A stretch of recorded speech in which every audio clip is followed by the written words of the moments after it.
Mike's Gonna Give It To You, and part 2 of our One Hit Wonder series. I'm your host, Deshanta. If you were with me for part 1, then you already know what we're about to do. We're going back to those songs that came blasting through our radios, pouring out our car speakers, playing at parties, skating rinks, cookouts, dances, and basically becoming part of the soundtrack of our lives. Because sometimes an artist gives us a whole catalog of unforgettable music, and sometimes they give us one song. But that one song, baby, that's all they needed. And this episode is packed with some serious musical variety. We're starting things off with Hooked on a Feeling, a song that gave us one of the most recognizable vocal openings in pop music history. Then we're heading straight to the dance floor with Kung Fu Fighting, because you already know somebody was throwing karate moves around the living room when that song came on. Then we're going to slow things down, just a little bit, and get our groove on with Float On by the Floaters, a song that wasn't just a hit, it had a personality. Then we're going to play that funky music,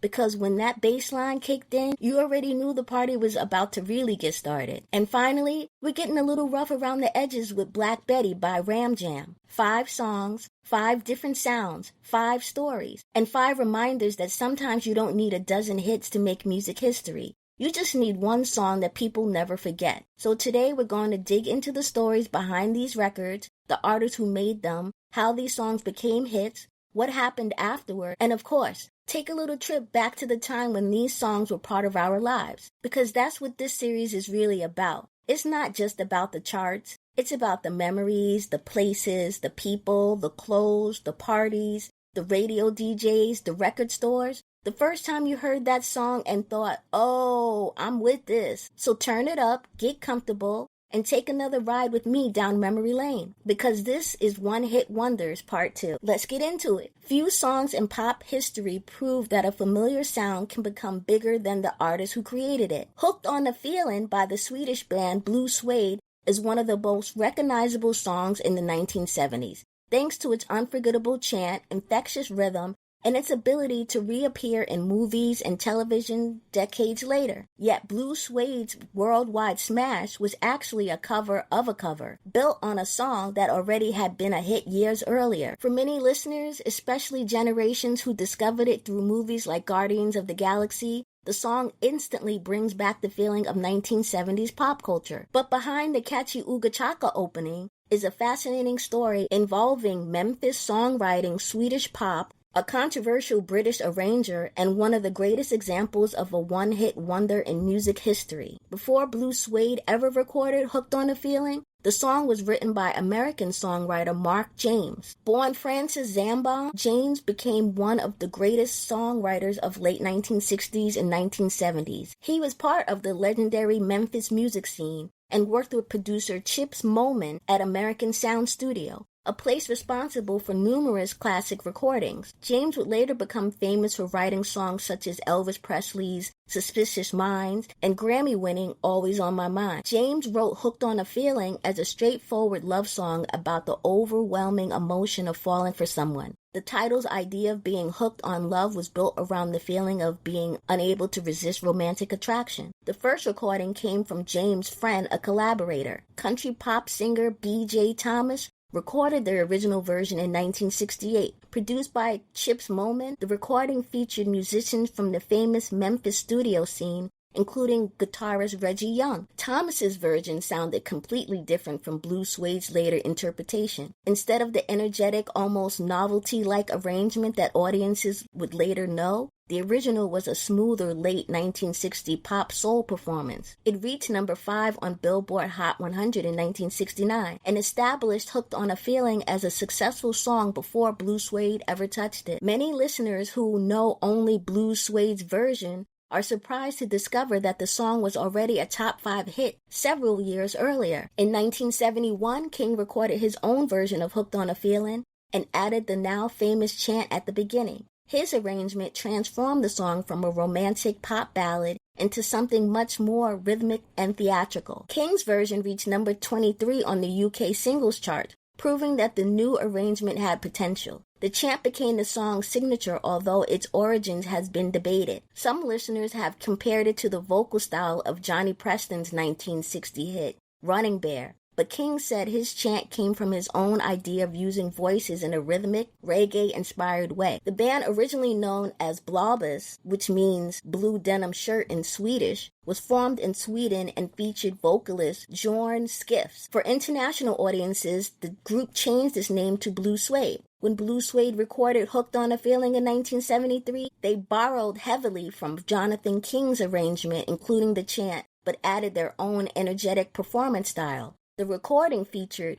Skifs on lead vocals, strong group harmonies, a louder, more dramatic pop rock approach, and the unforgettable opening chant. Their version was released in 1974 and exploded in the United States. Blue Suede's Hooked on a Feeling became one of the biggest songs of 1974. It reached number 1 on the Billboard Hot 100, ranked among Billboard's biggest songs of the year, and it became Blue Suede's defining and essentially only major American hit. The song's success was driven by something very rare: instant recognition. Radio listeners knew the song within seconds. The chant created a musical hook before the actual melody even began. In the 1970s, when AM radio was dominated by memorable openings and sing-along choruses, Blue Suede had created a perfect pop moment. Blue Suede had more success in Sweden and parts of Europe, but in America they became identified almost completely with Hooked on a Feeling. They did release follow-up material, including a cover of Never My Love, which performed better in some other markets, but nothing approached the massive success of their signature song. This is the classic definition of a one-hit wonder. A band creates one song so culturally powerful that the public remembers the song more than the musicians behind it. For Blue Suede, the challenge was that their greatest achievement was also their greatest obstacle. The world knew the chant, but few knew Björn Skifs' name. Many one-hit wonders disappear after their original chart run. Hooked on a Feeling did the opposite. The song experienced several major revivals. In the late 1990s, the song became associated with the famous Dancing Baby sequence from the television show Ally McBeal, introducing it to a new generation. The biggest revival came when director James Gunn included Blue Suede's version in Guardians of the Galaxy. The song appeared on the film's soundtrack Guardians of the Galaxy Awesome Mix Volume 1, which introduced the track to millions of younger listeners. A song that was already 40 years old suddenly became a modern hit again, because it combines a memorable opening, a simple but powerful melody, group vocals that invite participation, a playful sense of fun, and a sound that feels connected to an entire era. Unlike many songs tied to a specific trend, Hooked on a Feeling never really belonged to only one generation. It moved from 1960s Memphis pop to 1970s AM's radio, 1990s television nostalgia, and then to 2010 superhero cinema. Each generation discovered it in a different way. Hooked on a Feeling is one of the rare songs where the cover version became more famous than the original. B.J. Thomas recorded the first hit, Mark James wrote the song, Jonathan King introduced the chant, and Blue Suede created the version that became immortal. Blue Suede may have been remembered as a one-hit wonder, but they achieved something many artists never do. They created a recording that can instantly transport millions of people back to a specific feeling. And that feeling is exactly what the song promised, being completely, undeniably hooked. Next up, few songs capture specific cultural moments as perfectly as Kung Fu Fighting by Carl Douglas. Released in 1974, the song combined the exploding disco movement, the popularity of martial arts films, and a catchy novelty concept into a record that became a worldwide phenomenon. What makes its story even more fascinating is that it was never supposed to be a hit. It was almost an afterthought, a B-side recorded quickly at the end of a studio session. Although Carl Douglas continued making music afterward, Kung Fu Fighting became so enormous that it overshadowed nearly everything else in his career, making him one of the most recognizable one-hit wonders of the 70s. Carlton George Douglas was born in Kingston, Jamaica in 1942,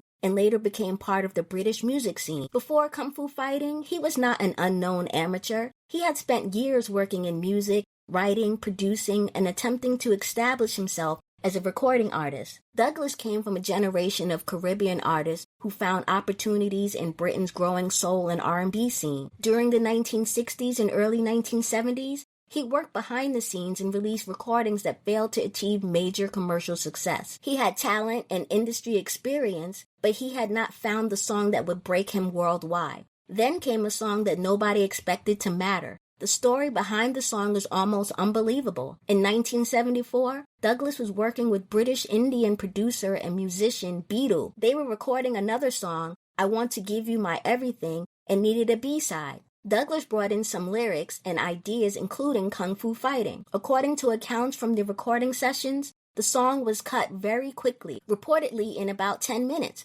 because it was considered a throwaway track. Beetle initially treated it almost like a joke, adding dramatic martial arts style vocal sounds and energetic production because nobody expected it to become a main attraction. The record company, however, heard something special. The B-side became the A-side, and music history changed forever. The timing was perfect. The early 1970s saw a massive international fascination with martial arts. Movies starring Bruce Lee had exploded globally, and television audiences were watching martial arts-inspired entertainment such as Kung Fu. Suddenly, Kung Fu was a phrase recognized around the world. Douglas tapped directly into that excitement, turning martial arts movements into a dance floor celebration. The song was playful rather than serious. It wasn't trying to explain martial arts. It was capturing the excitement surrounding it. Kung Fu fighting arrived just as disco was beginning to move from underground clubs into mainstream pop culture. The record featured a driven dance rhythm, a bright orchestration, memorable vocal hooks, theatrical sound effects, and a simple concept anyone could understand. It worked in clubs,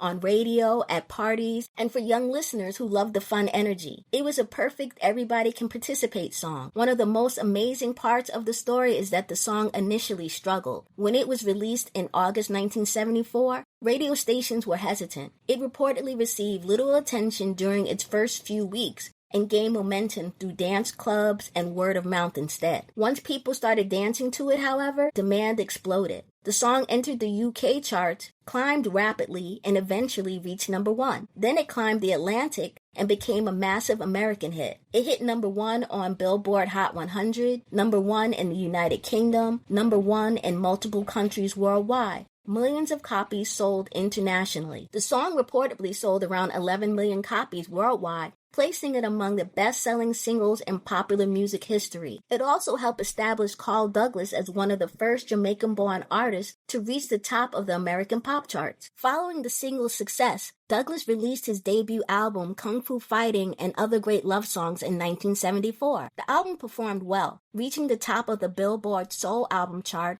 and charting nationally. However, the enormous popularity of the title track meant that the rest of the album struggled to receive the same attention. This became the defining challenge of Douglas's career. How do you follow a song that became a worldwide cultural event? Douglas did release follow-up material including Dance the Kung Fu in 1975, which attempted to continue the martial arts dance theme. It achieved some success, but never approached the impact of the original. Like many artists associated with massive novelty hits, Douglas found himself forever connected to one song. But being remembered for one legendary song isn't necessarily a failure, especially when that song becomes part of global pop culture. The term one-hit wonder can sometimes sound dismissive, but in Douglas's case, it describes a unique phenomenon. The song was instantly recognizable, tied to a specific cultural moment, easy for audiences to sing along with, associated with childhood memories for millions of listeners, and it was constantly rediscovered by new generations. Many artists spend their entire careers trying to create one song that becomes universally known. Carl Douglas did that. Kung Fu fighting never truly disappeared. The song has appeared in movies, television shows, commercials, and comedy sketches. It has been covered and referenced by later artists, including versions connected to the Kung Fu Panda era. Its influence is not necessarily musical complexity. It is cultural memory. Almost everyone recognizes the opening energy, the martial arts imagery,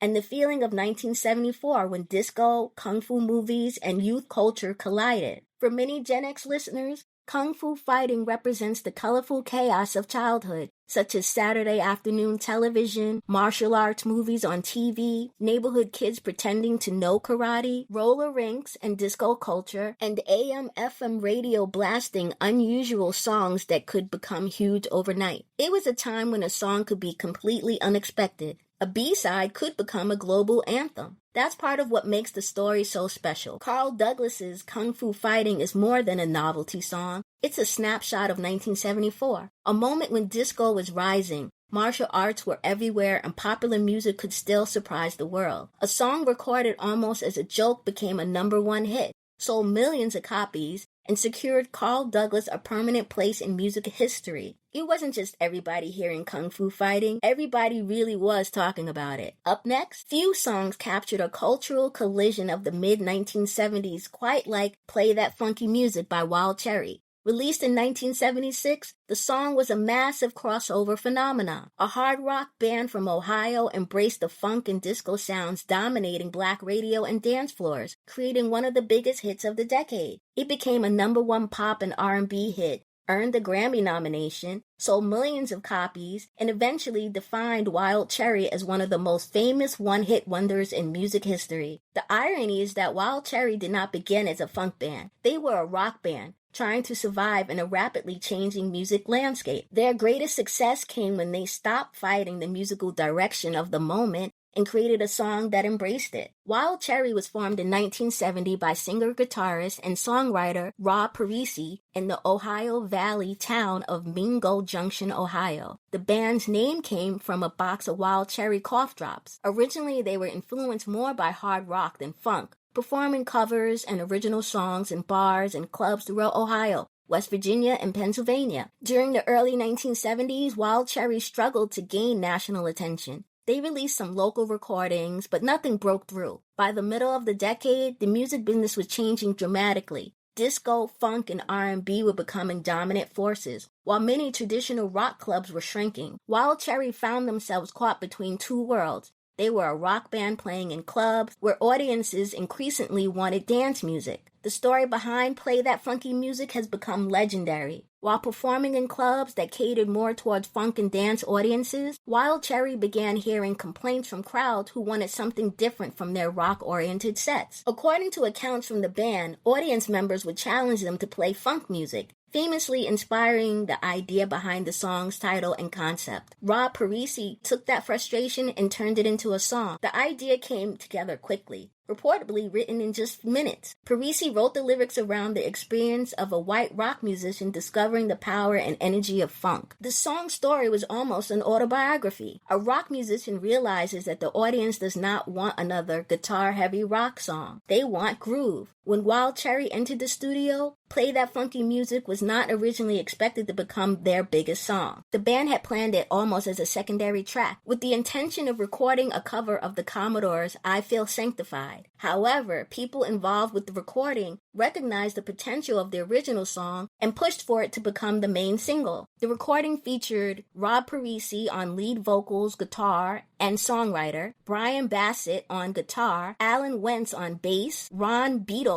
drum, and additional horn players who helped create the powerful funk arrangement. One of the song's biggest strengths was its hybrid sound. It combined rock guitar riffs, funk bass lines, dance-oriented rhythm, R&B-inspired vocals, and a horn section reminiscent of classic funk groups. It was a perfect soundtrack for 1976 when disco was exploding but rock still dominated mainstream radio. Play That Funky Music was released in 1976 on Epic Records after being picked up from the independent Sweet City label. It quickly became a national sensation. The song reached #1 on the Billboard Hot 100, #1 on the Billboard R&B chart, and it reached multi-million sales status in the United States. The band's self-titled debut album, Wild Cherry, also became a major success and reached platinum status. For a brief moment, Wild Cherry were everywhere. They appeared on television, toured nationally, and became one of the surprise success stories of the decade. The band received 2 Grammy nominations, including Best New Artist and Best R&B Vocal Performance by a Duo or Group, an American Music Award for Top R&B Single, and it received Billboard recognition as one of the top pop groups of the year. For a group that spent years playing clubs in the Midwest, the transformation was extraordinary. The term one-hit wonder often oversimplifies an artist's career,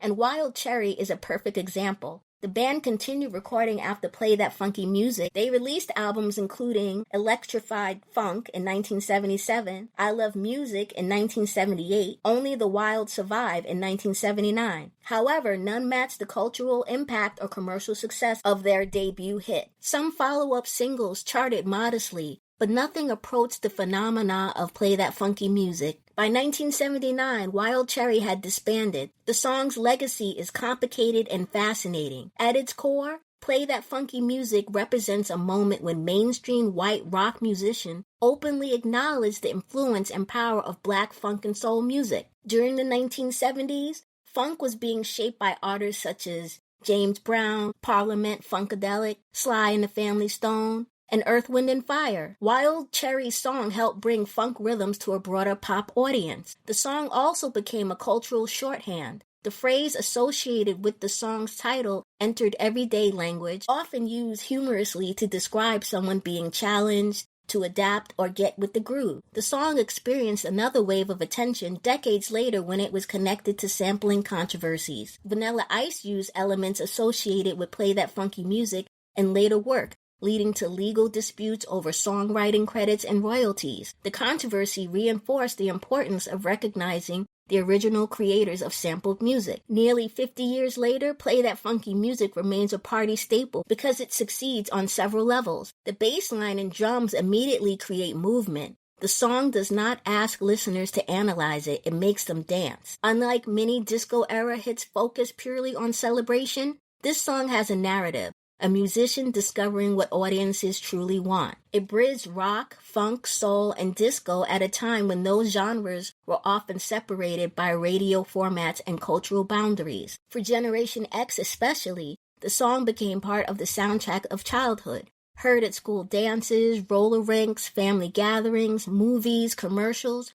and classic radio stations. Play That Funky Music is more than a novelty hit from the disco era. It is the story of a band adapting to change, a songwriter turning criticism into inspiration, and a moment when funk broke even further into mainstream America. Wild Cherry may forever be labeled a one-hit wonder, but that one hit was enormous. Few songs from the 1970s remain instantly recognizable across generations. The opening groove, the unforgettable chorus, and the story behind its creation have allowed Play That Funky Music to survive as one of the defining songs of the decade. Next up, few songs explode into popular culture with the force of Ram Jam's Black Betty. Released in 1977, the song became one of the most recognizable hard rock singles of the decade. Few songs explode into popular culture with the force of Ram Jam's Black Betty. Yet behind this seemingly simple rock anthem is a story stretching back more than half a century, involving African American work songs,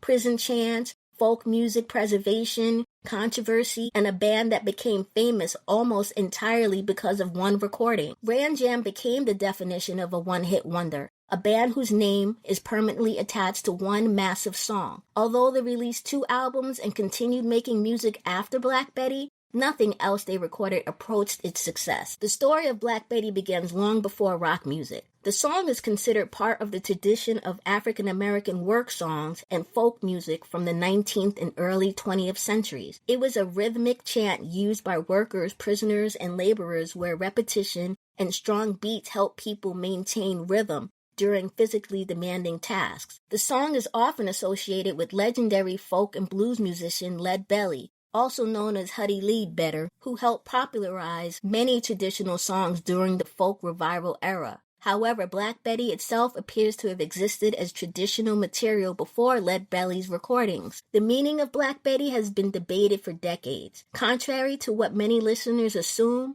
early versions may not have been about a woman at all. Some interpretations suggest Black Betty referred to objects associated with prison life, such as a whip or a transport wagon. The phrase has evolved over time, and later listeners often interpret it as referring to a woman. That ambiguity became one of the reasons the song remained controversial. The person responsible for bringing Black Betty into the rock era was guitarist and vocalist Bill Bartlett. Before Ram Jam, Bartlett had already experienced some success as a member of the psychedelic pop band the Lemon Pipers, best known for their 1968 hit Green Tambourine. After that group broke up, Bartlett formed a new band called Starstruck. While with Starstruck, Bartlett created a heavier, guitar-driven arrangement of Black Betty. The band recorded the song and released it independently on the Truckstar label. Although it gained regional attention, particularly around the Cincinnati area, it did not become a national hit. The recording, however, caught the attention of producers Jerry Kazinetz and Jeff Katz, veterans of the 1960s bubblegum pop era, who had worked with acts such as Ohio Express and 1910 Fruit Gun Company. They believed Bartlett's version had commercial potential. Instead of simply promoting Starstruck, they built a brand new band around Bartlett and Ram Jam was born. Ram Jam was assembled in New York in the mid-1970s. The original lineup included Bill Bartlett on guitar and vocals, Mike Scivone lead vocals, Howie Arthur Blavelt on bass, and Peter Charles on drums. Blavelt had previously played in groups connected with Billy Joel, while Bartlett brought his experience from the Lemon Pipers and Starstruck. The interesting twist is that the famous 1977 Ram Jam recording was essentially the earlier Starstruck recording reworked and edited rather than a completely new performance by the newly formed band. Producers shortened the arrangement, reshaped the structure, and prepared it for radio. The appeal of Ram Jam's version came from its transformation of an old folk chant into late 1970s hard rock monster. The recording combined heavy blues rock guitar riffs, thunderous drums, a driving bass line, gang vocals, and a fast, aggressive tempo. The song arrived during a fascinating moment in rock history. Punk was emerging, disco dominated the charts, and arena rock was still huge. Black Betty bridged several worlds. It had the raw energy of blues rock, the attitude of hard rock, and the simplicity of a chant people could instantly sing along with. The result was a song that worked everywhere, on the radio, at sporting events, in bars, and later in movies, television, and video games. Released in 1977 on Epic Records, Black Betty became an unexpected smash. The single reached number 18 on the Billboard Hot 100 and top 10 success in several international markets, including the United Kingdom and Australia. The band's self-titled debut album, Ram Jam, in 1977, benefited heavily from the single's popularity. The song became the centerpiece of the album and the band's identity. Despite its popularity, Black Betty was not without criticism. Some civil rights organizations, including the NAACP and CORE, objected to the song because they felt the lyrics would reinforce stereotypes about Black women. The controversy reflected a large conversation happening in the 1970s about how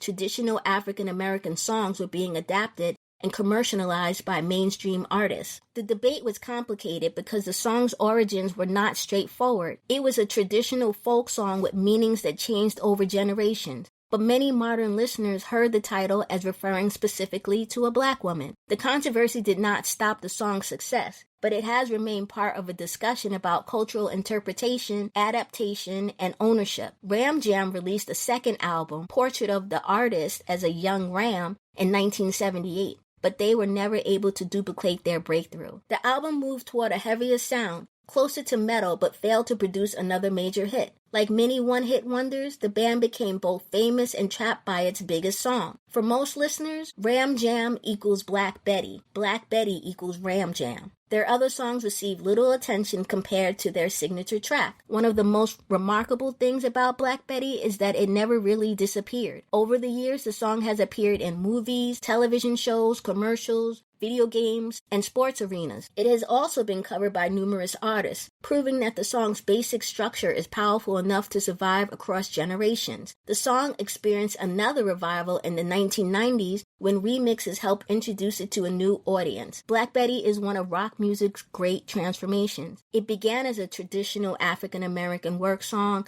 passed through folk and blues traditions, was reshaped by Bill Bartlett, transformed into a hard rock anthem by Ram Jam, and eventually became a piece of global pop culture. It is also a perfect example of the complicated history of American music. Songs often travel across generations, cultures, and genres, gaining new meanings along the way. Ram Jam may have only had one major hit, but that one song ensured the band would never be forgotten. More than 45 years later, the opening riff still hits the same way it did in 1977. Loud, fast, rebellious, and impossible not to recognize. And wrapping up this episode, few songs capture the sound, style, and social mood of the late 1970s quite like Float On by the Floaters. Released in 1977, the song became a massive crossover success, blending smooth Detroit soul harmonies with spoken word, introductions, astrology, and a playful approach to romance. Although the Floaters would never again reach the same commercial heights, Float On became one of the most recognizable R&B hits of the decade and cemented the group's place in music history. Like many one-hit wonders, the song's success was both a blessing and a challenge. It made the Floaters famous worldwide, but it also overshadowed the talented musicians behind the record and the connection to Detroit's rich soul tradition. The Floaters were formed in Detroit, Michigan in 1976, during a period when the city remained one of America's greatest centers of soul music. The group was created by James Mitchell, a former member of the Detroit vocal group, the Detroit Emeralds. Mitchell brought together his brother Paul Mitchell, along with Ralph Mitchell, Larry Cunningham, and Charles Clark. Detroit had already produced legendary vocal groups such as The Temptations, The Four Tops, and The Spinners. The Floaters entered the scene with a different approach, less dramatic choreography, and more emphasis on rich vocal blends, romantic lyrics, and smooth presentation. The group signed with ABC Records and began work on their debut album simply titled Floaters, released in 1977. The song was written by James Mitchell, Arnold Ingram, Marvin Willis, and produced by Woody Wilson. The concept behind the song was unusual for the era. Instead of a traditional love song, Float On played almost like a musical dating profile. Each member introduced himself with his name, his zodiac sign, and the type of woman he admired. This was perfectly timed for the late 1970s when astrology, personality quizzes, dating services, and self-discovery culture were becoming increasingly popular. The song's famous structure made it instantly memorable. Listeners weren't just hearing a group song, they were being introduced to 4 different personalities. The members essentially became characters. Ralph was Aquarius, Larry was Cancer, Charles was Leo, and Paul was Scorpio. Each introduction gave the song a conversational quality, almost as if listeners were meeting the group at a party. Musically, Float On represented the smooth transition between classic soul and the emerging sounds of disco-era R&B. The track featured lush vocal harmonies, gentle orchestration, a laid-back groove, romantic themes, and a hypnotic chorus. The title itself became part of the song's appeal, Float On, suggesting relaxation, confidence, and moving through life without unnecessary drama. The record arrived during a year dominated by disco culture, including the success of Saturday Night Fever and artists such as the Bee Gees. While Float On was not a disco song, it fit comfortably into the era's obsession with smooth grooves and nightlife sophistication. Float On became one of the biggest songs of 1977. Its achievements included number 1 on Billboard's Hot Soul Singles chart, number 2 on Billboard Hot 100, number 1 on the UK Singles Chart, and top 10 success internationally. The song was blocked from reaching number 1 on the US Pop Chart by 2 huge hits, Andy Gibb, I Just Wanna Be Your Everything, and The Emotions, Best of My Love. The group's debut album also performed strongly, reaching the top of the R&B album chart and entering the Billboard 200. Despite the success of Float On, the Floaters struggled to duplicate its impact. Their follow-up single, You Don't Have to Say You Love Me, reached the R&B charts, but did not approach the popularity of their breakthrough. The group continued releasing music. In 1978, they released Magic. 1979, Into the Future. And in 1981, Get Ready for the Floaters and Sugar. But none achieved the cultural impact of their first album. This is what makes the Floaters a classic one-hit wonder. Millions of people know the song, many can quote the introductions, but far fewer know the story of the group behind it. The song arrived during a fascinating cultural moment. Astrology was becoming mainstream entertainment, appearing in newspapers, magazines, and conversations across America. Float On transformed zodiac signs into a musical hook. Decades later, people still associate the song with hearing someone proudly announce their sign. The song reflected a time before online dating when meeting someone often involved clubs, parties, personal ads, matchmaking services, and social introductions. The introduction in the song feel like a musical version of a 1970s dating profile. Because of its unusual structure, Float On became easy to parody and reference. It has been covered and reinterpreted by many artists including Stetsasonic, who covered it in 1988. Then there was Full Force, who recorded a later version. The song's recognizable format has also made it a favorite for comedy sketches and nostalgic tributes. Although many listeners remember only Float On, the group represented an important continuation of Detroit's vocal group tradition. James Mitchell's background with the Detroit Emeralds gave the Floaters credibility within the city's long soul lineage. Their music carried forward the emphasis on harmony, personality, smooth vocals, and romantic storytelling. Nearly 50 years later, Float On remains popular because it is more than just a song. It is a time capsule. It represents the optimism of the late 1970s, the fascination with astrology, the golden age of R&B vocal groups, and the era when a unique idea could turn into a worldwide hit. The Floaters may have only one major mainstream hit, but that one song was unforgettable. Float On remains one of the most charming, unusual,